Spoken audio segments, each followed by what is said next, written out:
This week's design and technology lesson is going to be a practical food lesson. Your learning objective is to produce a batch of shortbread biscuits safely and hygienically.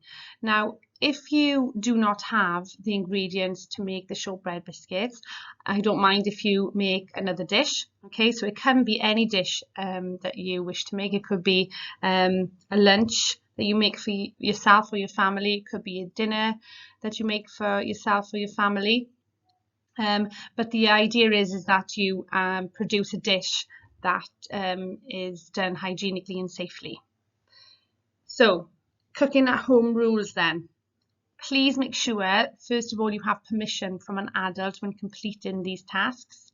You need to make sure that you are supervised carrying out these tasks, okay? So somebody should be watching you in the kitchen. If you are struggling at any point, please ask a grown-up for help. Don't forget to use hygiene and safety rules at home. So thinking about using oven gloves, your knife skills, ensuring that you are using the bridge and the claw techniques when chopping. Hygiene, making sure that you wash your hands, not just before cooking, but during cooking as well. Have an apron on, have your hair tied back. And then once you have completed your dish, please upload a picture of the finished outcome on assignments and Teams. We'd love to see them, which you'll also be expected to produce your work plan, which I'll go through with you on the next slides. So fact file then. So what is shortbread? Shortbread is generally associated with and originated in Scotland. It's traditionally made from 1 part sugar, 2 parts butter and 3 parts flour. Occasionally, 1 part of the flour is replaced with semolina, ground rice or corn flour. This is to alter the texture of the biscuit. Shortbread usually comes in 3 different forms, so you can get a small round biscuit, the finger biscuit or the large rounds. It's up to you which shape you do. If you're confident enough to make the fingers, then you can do. Otherwise, we're just going to stick to the small round biscuit. Shortbread is frequently eaten around Christmas and New Year. So you may have eaten this just recently during the Christmas holidays. So before you begin, you must make sure, first of all, that you have in the cupboard or if you pop into the shops, the ingredients that are needed to make the dish. In addition, you will also need the following equipment: a mixing bowl, weighing scales, round or square tin, a dinner knife, spoon, and a fork, which is optional. To make the shortbread biscuits, you will need 100 grams of plain flour, 50 grams of either semolina, corn flour, or rice flour, 100 grams of butter. Okay, so you want to have this to be the block butter, so the one that comes in the foil rather than the soft butter in the tub, okay, because that's too soft to rub in. 50 grams of white sugar, so preferably caster sugar, but if you don't have any caster sugar, then the granulated sugar will be fine. And you can also add in 50 grams of chocolate chips if you wish to, but if you'd like to have them plain, then that's fine too. If you don't wish to use the milk chocolate chips, you could swap them for white chocolate chips, double chocolate chips. You could also flavour the biscuits with lemon and orange rind if you wish to. You could flavour them with some chocolate orange, some cranberries and orange, or you could even decorate them with melted chocolate. Decorated with melted chocolate and crushed pistachios as well, which is a type of nut. I'd like you to watch the following video now to show you how to make the shortbread biscuits. You can pause it at any point, you can follow it as you wish when you are making the biscuits.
So on this slide, I have created step-by-step instructions of how to make my shortbread. As you can see, I have taken pictures of the step-by-step instructions that I did, and then I have placed them into the worksheet and then added some written instructions to go with them pictures. So what I would like you to do is the same thing. I would like you to make a step-by-step instructions of how to make the dish that you are going to make. So whether that be the shortbread, or if you choose to do something else, then you will make a step-by-step instructions of how to make that dish. Now, if you are unable to cook for whatever reason that may be, if you are isolating and parents can't get to the shop, or there's some reason that you can't help, that you are unable to actually cook, you can still do the step-by-step instructions of how to make a particular dish. Okay, so you could go online and pick a dish. You can draw pictures of how to make it, given the written step-by-step instructions, and also adding in their ingredients and equipment list. Okay, if you have any questions during the task, then please just pop us a message on Teams, and I'll be happy to help you complete that. Once you have finished your worksheet, you can upload it on assignments in our Teams area.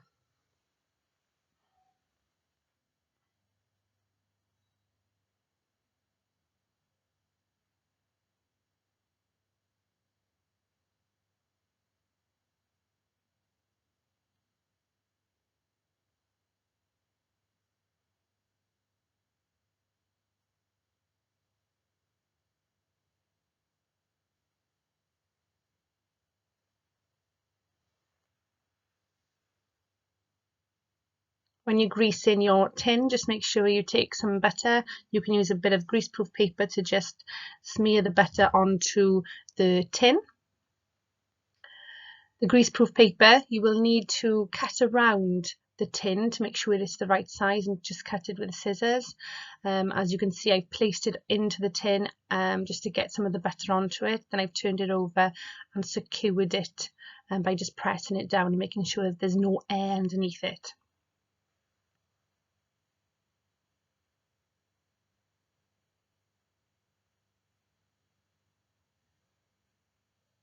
So all the ingredients are going to go into the bowl.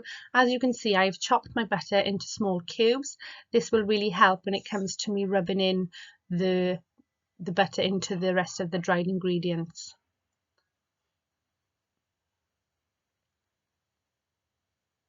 Like I said, it is optional to put the chocolate chips in. If you don't want to have them, then there's no need to put them in.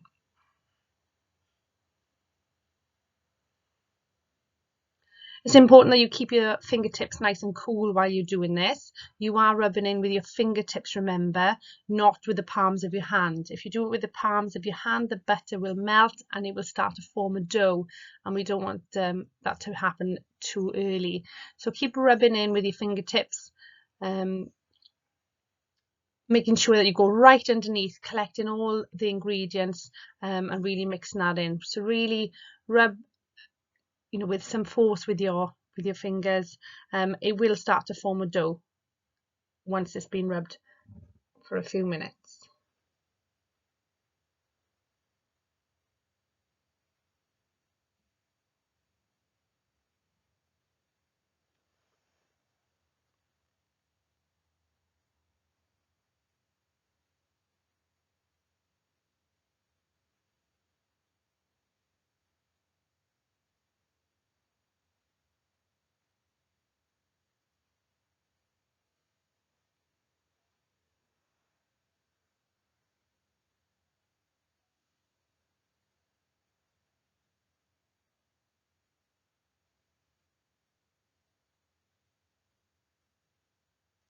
As you can see, the large pieces of butter have now been rubbed in.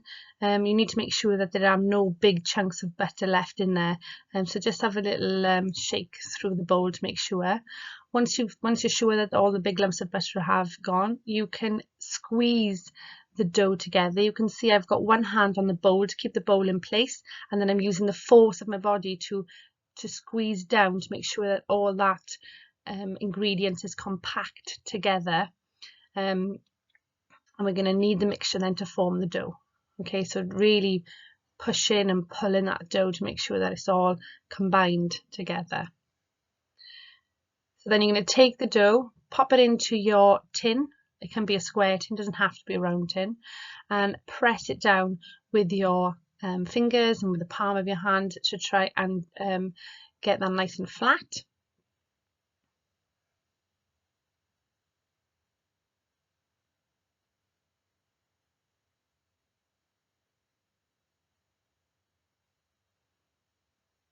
Okay, so take a spoon, the back end of the spoon, and just smooth the mixture all the way around the edges and then through the middle. Okay, that will make the fingertips, that the press marks that you've left there, disappear. Okay, any excess dough that's left on the side, take away as well. So you want it to be a neat finish.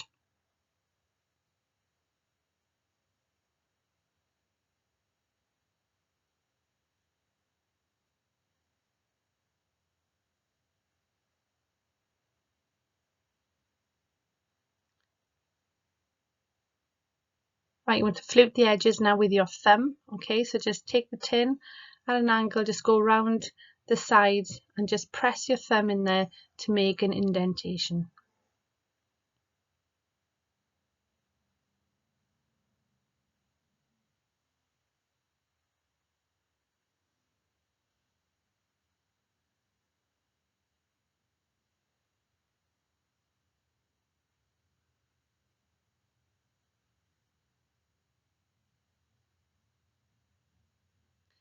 You want to cut the dough now into 8 equal pieces.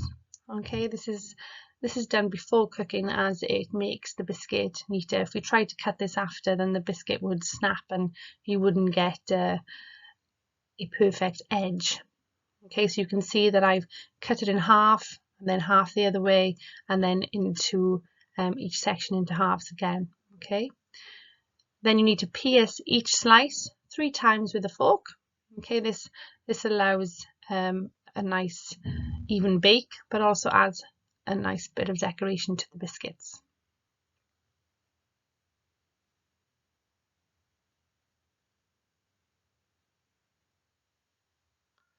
So a little sugar that you've got left, just dust over the top.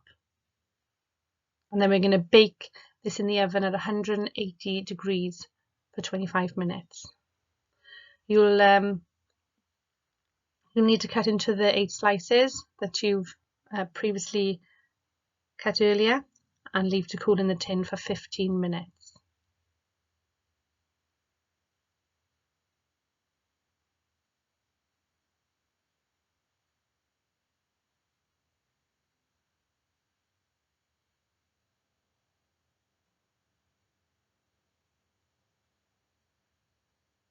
As you can see, I'm using my oven glove there to hold the tin as it's still hot.